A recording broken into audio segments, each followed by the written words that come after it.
Hello and welcome to Steve's Backyard Bonsai. I'm continuing with the theme of turning nursery stock into bonsai because you really seem to like this. I've gotten a lot of great comments and a lot of views on the last one that I did. This is a Japanese holly. It says Heller's Japanese Holly, Acebo Japonis Hellers. I don't know how they come up with these names, which I got at Lowe's for $11.98. Any tree like this that can be used as a hedge means that it generates lots and lots of foliage and lots of branches, which is a perfect situation for creating bonsai, or a perfect plant, a perfect species for creating bonsai. Another good thing about this one is that the leaves are quite small, and when they come out, they're extremely small. So I think this has a lot of potential. I'm going to do the same thing I did in the last video, the video with my dwarf Japanese juniper, and that's take this out of the pot and investigate what's going on just below the surface, because you never know where that root plane is going to end up. I'll put the soil back in the bottom of the pot, which will raise it up a little bit higher. And if we get any trunk, we are sometimes very lucky. Sometimes it looks awful because the trunk is way down there. Nursery stock tends to be buried very deeply in the pot, and well, it's always a surprise. So let's take a look at it. So here we go.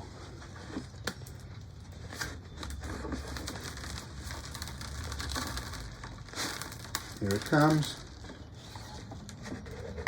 The roots are nice. We're almost in summer, so there are growing tips. I'm going to try not to disturb much of this if I can. I'm just going to dig down a little bit and see if there's any kind of root base to speak of.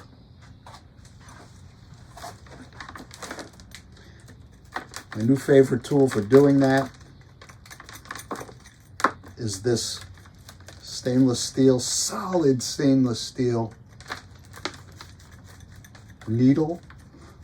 It's for ceramics, but it feels so good to use.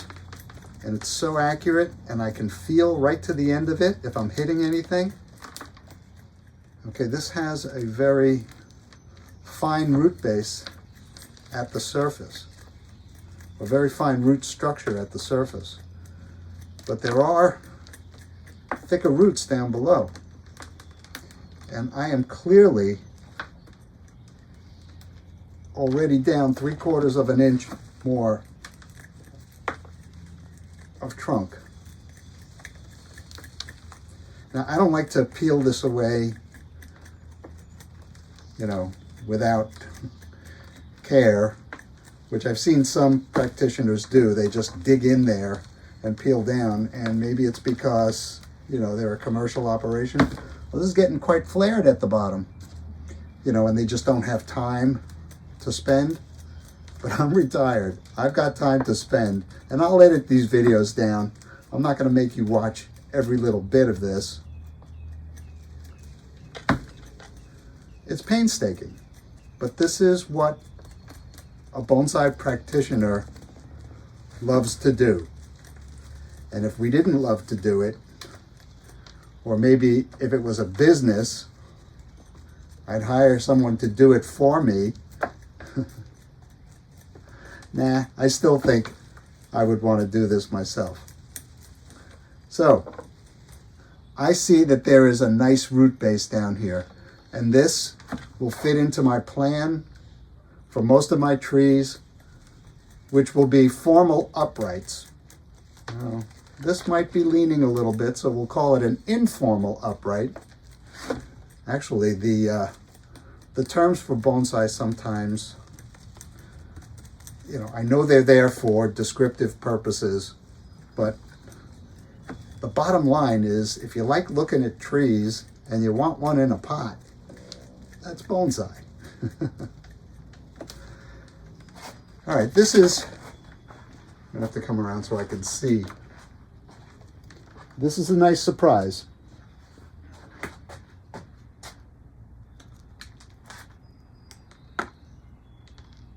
I think that looks pretty fantastic. And it changes my perception,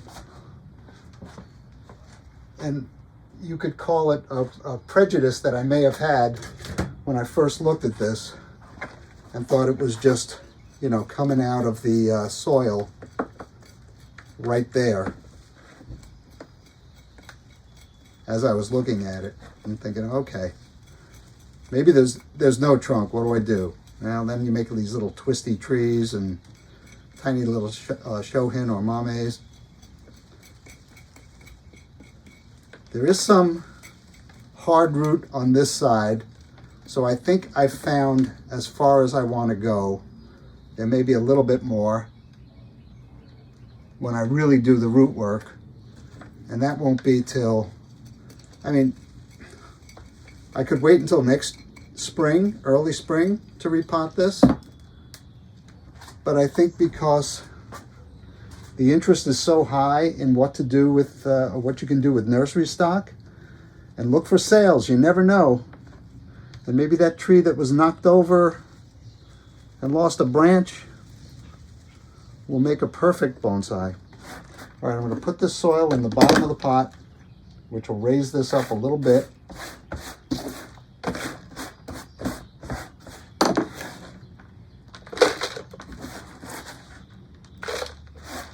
Get it back in the pot, and I'll start pruning it, because that's all I want to do with this tree right now. All right, that's exactly right. Get it just below the pot there, and I'll probably put some bonsai soil on the top, just so that it has a good and protective layer on top, so those little roots can continue growing, but maybe weaken out a little bit. All right, this is going to be a nice tree. Let's start looking at the branches. All right, let's get started. I did put some bonsai soil on the top. It's in its nursery soil for the rest of the way down. I am going to trim some of these exposed roots. Anything I do is going to be lower down than this anyway. And whatever's sticking up over the surface will dry out and fall off, I'm sure.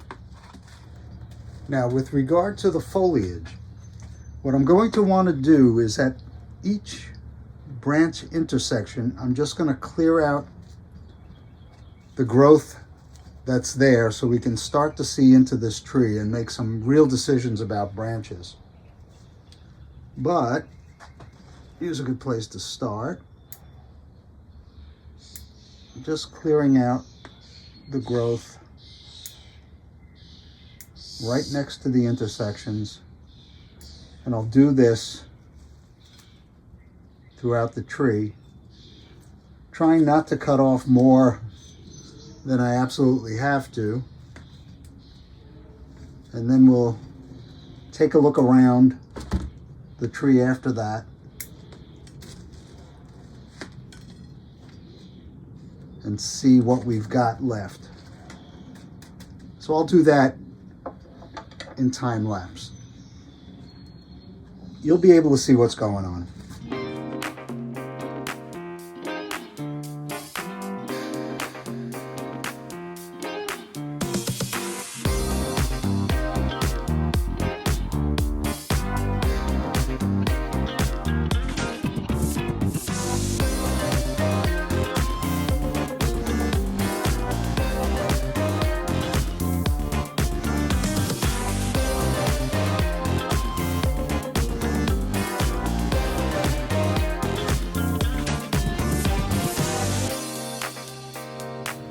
All right, so surprisingly, because it's always a surprise, there is a very nice front, and I think you're looking at it right now. But I wanted to stop doing the clearing beyond this point because I don't know how big I want this tree to be, and I don't want to start clearing branches that I'm going to need foliage on. So we're going to start with this pretty nice look in front. I'm not going to mark it, I'm just kind of try to remember it. So what is the most annoying thing I see about that front? That is that there are two branches coming from almost the same spot. This one is not as radial as this one. This one has nice lower branches down low. So I think I need to take this branch off first. And that's what I'll do. So here we go. I'll get as close as I can and cut. Now what's that going to take away from the canopy? Oh, a lot. But you know what? That's what this is all about.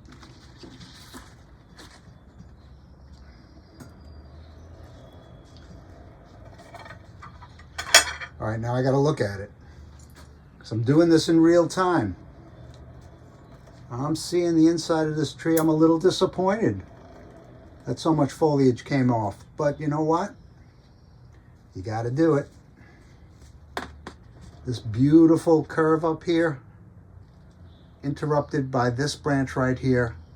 And I'm sure this is going to have a lot of foliage with it. Maybe not as much as I thought. Excellent. Starting to be able to see more into the tree, but keep turning it because you don't want to break the symmetry. All right. There is a branch here that I absolutely don't want. The idea is to create a miniature tree. This branch doesn't do anything for me. Taking that off, and I've pretty much cleared out the whole underside of this tree. And you imagine yourself as the little human under this tree. You look up and you have the creative options to do whatever you think you want to do, whatever you want to see happening when you're looking up in this tree. Limited only by what the tree is giving you, which changes over time.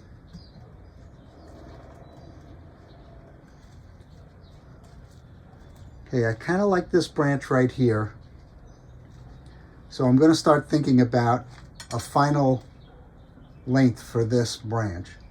This one comes, if this is the front, this one comes out and kind of is in your face, but not quite. So I want to shorten it. And I think I can shorten it to here. I'll leave some for dieback. There's a branch kind of going down. It's not getting much light. I'll take this one going up off to try and create a pad here. Here's another one going up. And I'm only doing this because there's a lot left of this growing season, and I could put some fertilizer in this pot and get it to produce some pretty good growth. Let's see, this branch probably can come off. I've got younger growth behind it. I have a branch down here growing off of this branch, and I may lose this branch entirely.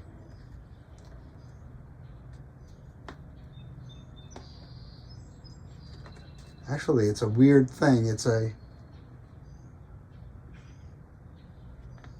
a branch and another branch which divides low, but it crosses over this main trunk. So really, I think that whole thing has to go.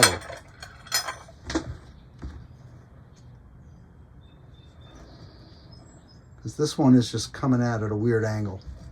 All right. I'm doing it. I'm doing it. This is a big change for this tree. But you know what? This tree has never done anything. Sat in a nursery. This is the first time it's ever had a chance to please a human. So since I'm that human, and today's my birthday, I'm going to exercise my dominion over this tree.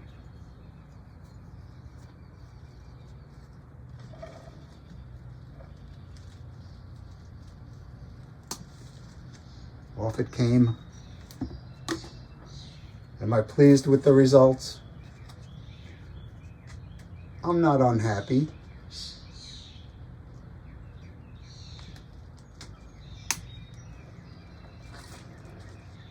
You know, first pruning on a nursery tree. Okay, what else strikes me funny about this tree? And that's the girth on this side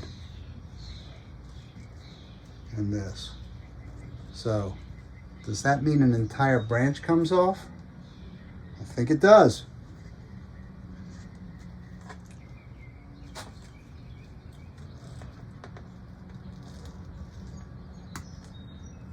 I like taking you along on this journey, because I've said this before.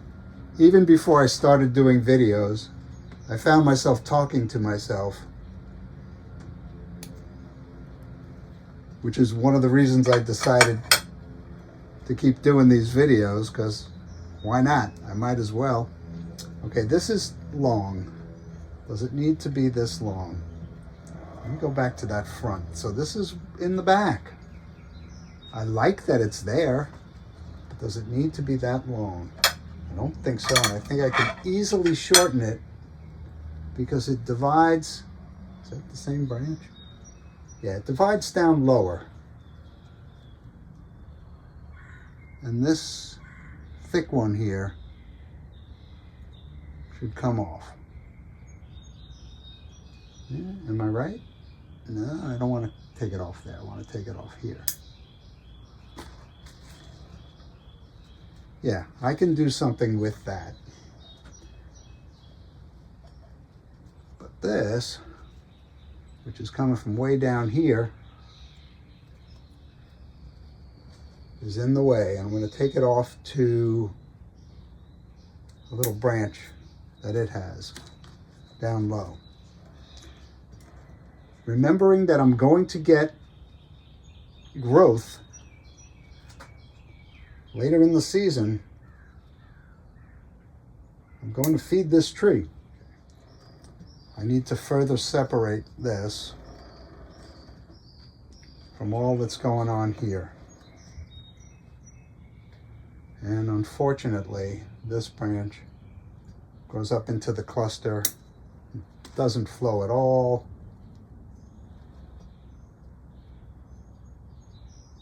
And up higher, I want to take that off. Hold on, I'm getting a call from my sister for my birthday. Hello? All right. So, one of the things you learn when you do these videos, which I've been doing for a little while now, I should definitely know better, that when you get a call and you turn the camera off, you should turn it back on, because I did all this thinking you were watching, and I apologize for that. So this is how I envision this tree, looking like a little miniature tree, which it is, that you can see through the branches. And over time, I will refine these pads to look more and more realistic. This would have been a long video, but it's a lot shorter now, and I apologize. But thank you for keeping me company in my backyard. Cheers.